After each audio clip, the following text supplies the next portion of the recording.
Fala galera, beleza?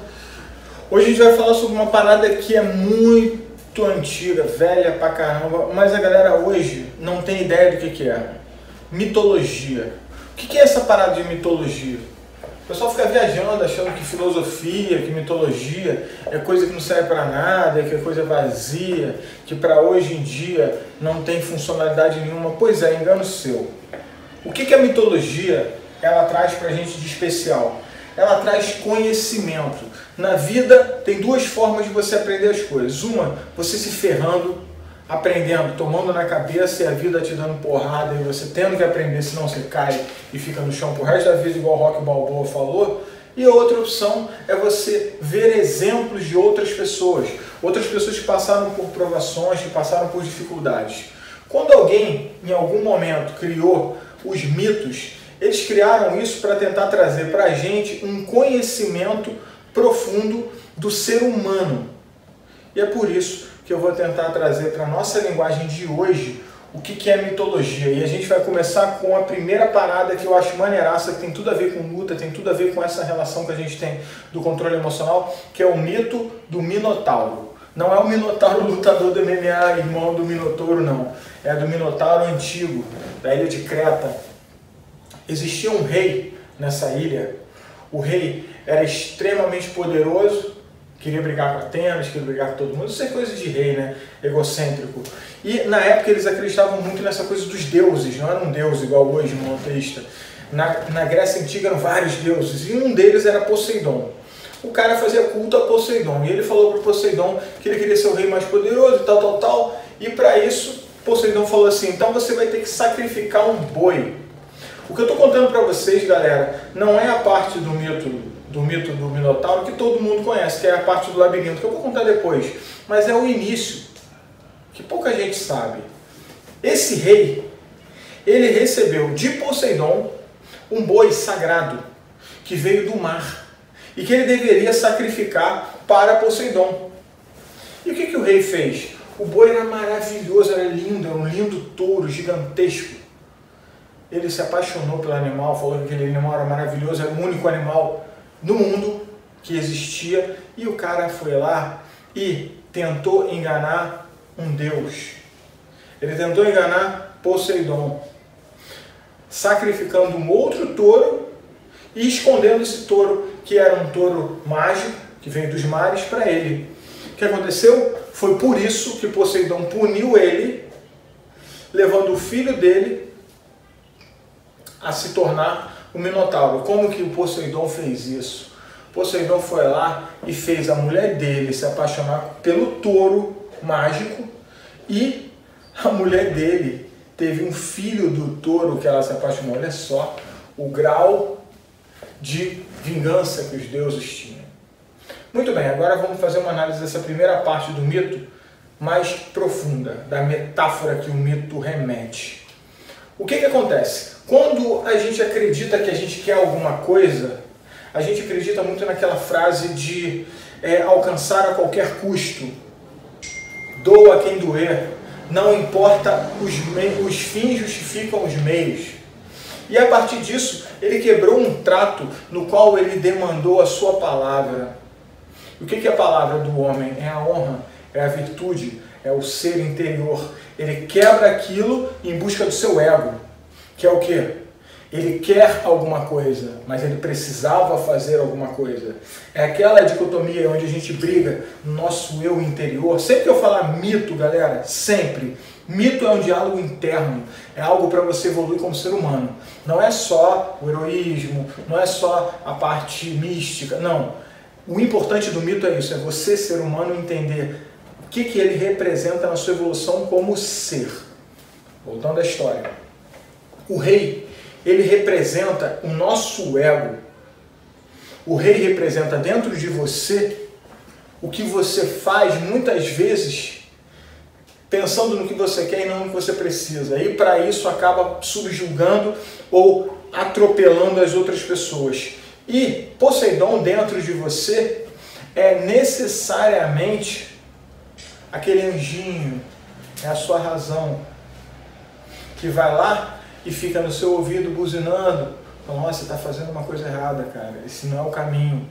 É aquele que busca você e coloca seus pés no chão para tentar tirar essa ilusão sua de individualidade. É uma grande ilusão. E nós temos seres humanos egoístas. Nesse momento, com essa briga, ele vai lá e tira o seu maior tesouro. Qual é o maior tesouro de um homem? É o seu legado, principalmente se você é um rei. Poseidon, ele não era mau, ele era o seu próprio ser, tirando de você a possibilidade de ser humano. Ele tira a sua humanidade para toda a eternidade e pós-eternidade. Ou seja, você deixou de ser humano porque você se transformou em um mentiroso e você brigou com a sua própria razão, se tornando algo diferente daquilo que você pode ser, que é uma pessoa justa, uma pessoa boa. Quando você mente até para os deuses. Como você mente para um ser onisciente? Isso é mentindo para si mesmo.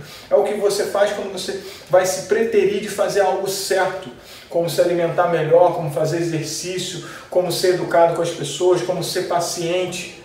Coisas que você sabe que tem que fazer, mas a sua vontade de atingir seus objetivos pré-determinados fazem muitas vezes que você tente buscar atalhos ou tente ludibriar o tempo, que você não vai conseguir, ludibriar as outras pessoas que você vai conseguir, mas vai ter um retorno disso em algum momento.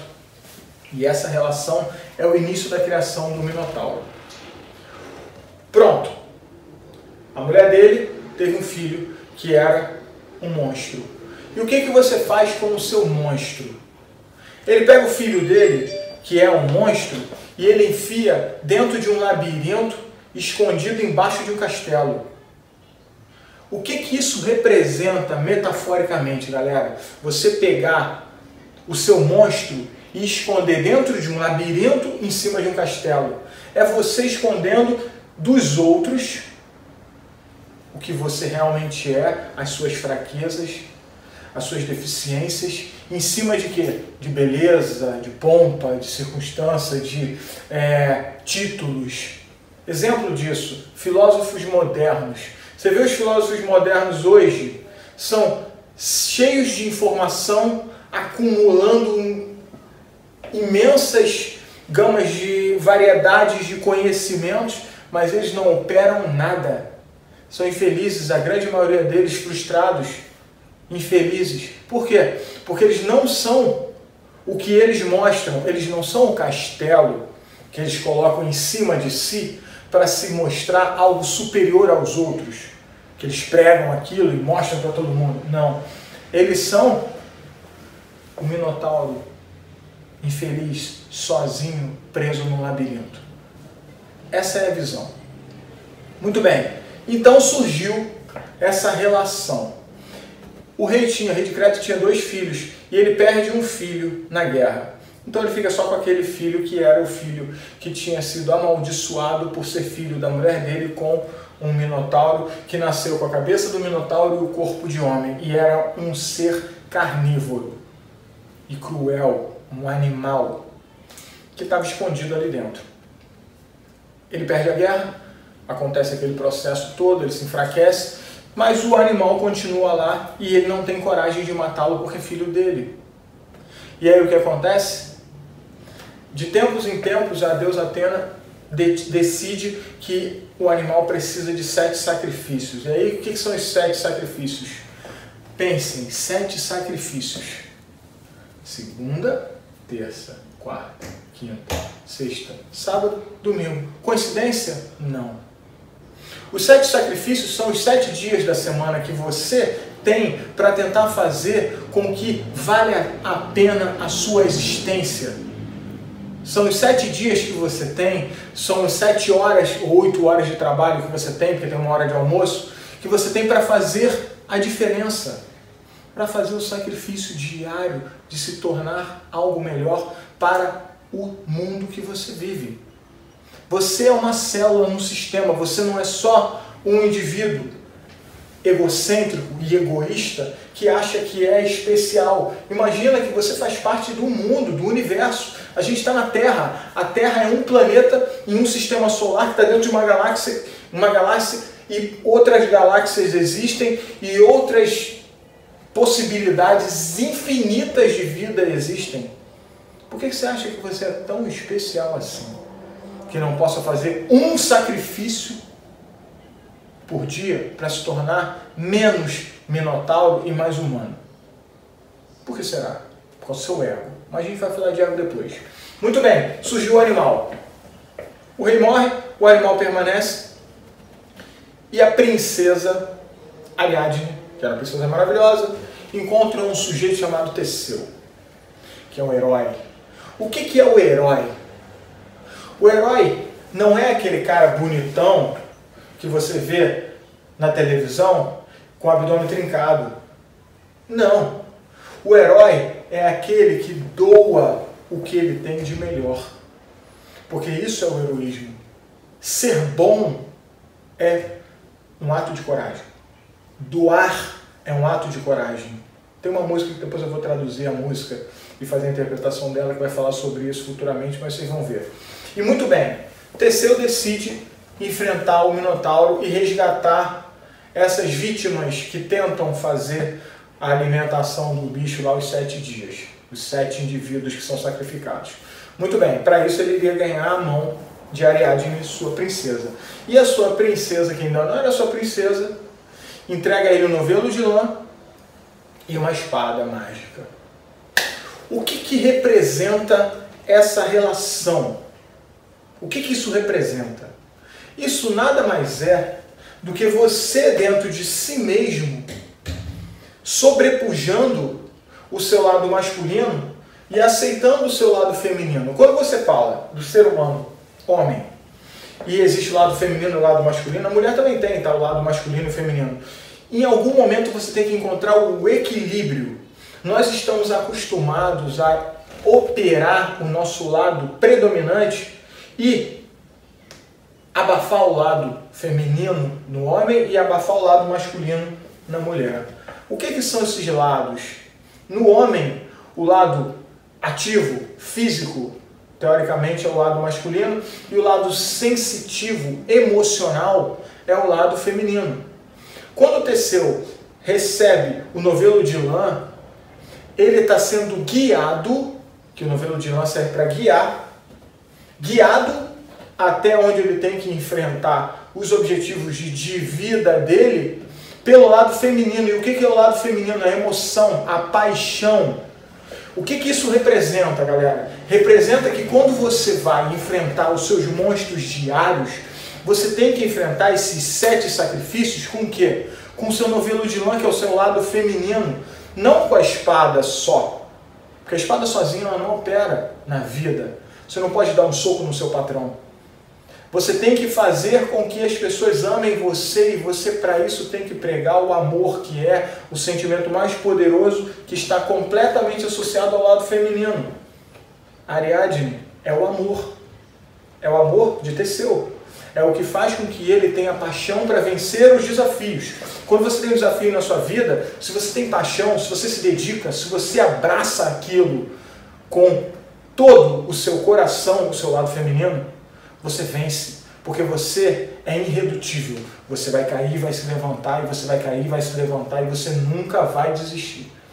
É o seu novelo de lã, que é o que ele está ensinando você a usar na sua vida. E a espada, que é a força. A espada, metaforicamente, ela é associada à força, à ação. Não à força ignorante, burra, mas à ação, a lutar. Você não precisa brandir a espada necessariamente para matar, mas a espada ela serve como uma representação da luta num âmbito de ação. Sempre que você vê a espada, você vê a ação. Por exemplo, Excalibur. Excalibur era uma espada e ela representava a ação. Eu não vou falar do mito de Excalibur agora, mas só para você ter uma ideia mais ou menos. Ele precisa das duas coisas para ele vencer o quê? Eis a questão. Essa é a parte fácil da análise metafórica. Eis a questão. O que ele quer vencer? Ele quer vencer um ser mitológico que é a personificação de um corpo humano com uma cabeça animal. Qual é a relação do nosso corpo? O cérebro que é o comando, que é a cabeça, e o corpo, que é o físico, é o operante, é a ação. Se o ser tem a cabeça animal e o corpo humano, quer dizer que ele é predominantemente irracional. O corpo dele só opera as ações que a mente animal dele demanda, que é comer, dormir, prazer. Você não precisa matar para você ser dominado pelo Minotauro. Se você é um cara preguiçoso, você é dominado pelo Minotauro, seu Minotauro interior. Se você é um cara que gosta de preterir as suas obrigações, você é dominado pelo seu Minotauro interior. Se você é um cara covarde, cruel, você é dominado pelo Minotauro interior. Mas se você é bom, mas não é bom porque acredita na bondade, é bom porque você quer ser bem interpretado pelo outro, você é egocêntrico. E o ego nada mais é do que uma tentativa frustrada de impor a sua autoridade aos outros. Isso é uma tentativa de predominância, coisa de que? Animal. E você, nesse caso, também é, mesmo fazendo o bem pelo caminho errado, você é dominado pelo seu Minotauro interior. Teseu luta contra o seu Minotauro interior. Teseu é você, o Minotauro também é você, Ariadne é você.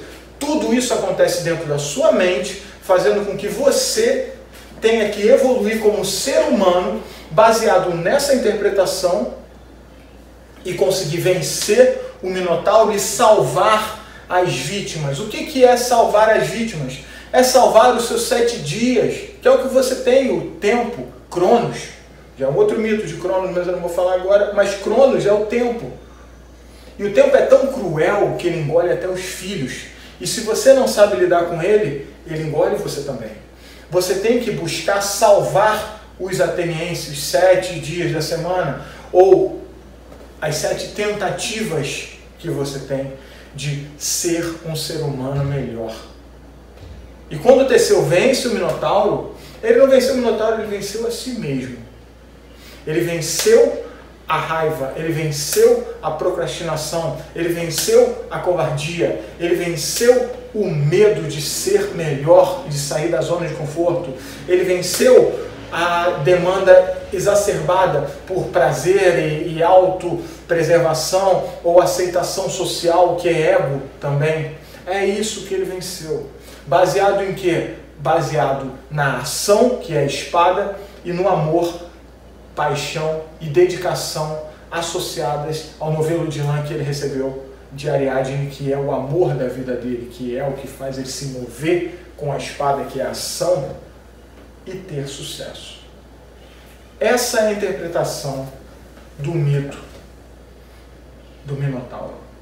Como surgiu, como termina e o que representa.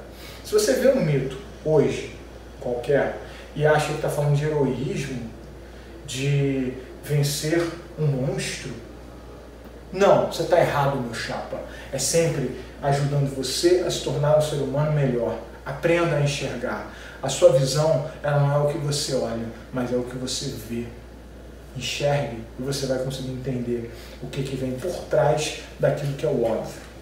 Bem-vindo a essa primeira interpretação. Se você curtiu a interpretação pra caramba, como eu curto falar sobre isso, com essa paixão de Ariadne que me dá sempre esse paixão e amor por trazer o bem para vocês aí dentro de cada um de vocês, entenda que isso aqui é um caminho que a gente usa nas nossas aulas de controle emocional, é um método que a gente usa nas nossas aulas de controle emocional. Inclusive tem um módulo da aula de controle de raiva que a gente fala necessariamente desse mito. Se quiser saber mais coisas, entra na nossa plataforma Fight Home e vem fazer o nosso curso com a gente, que está maneiríssimo. O antigo está lá e o nosso novo está lá, que é bem interessante também. Tá curtindo? Quer aprender mais? Coloca um sim aí embaixo no comentário. Quer ver mais vídeos sobre isso? Quer se aprofundar? Entra na nossa plataforma. Às vezes eu vou colocar alguns gratuitos lá também, que vocês vão ter acesso, mas a maioria dos cursos são todos eles pagos. R$ 39,90, R$ 29,90. Cara, sinceramente, 2 cervejas. Vale a pena você gastar um pouco para você evoluir um pouco na sua vida pessoal, certo? Tamo junto, até o próximo vídeo.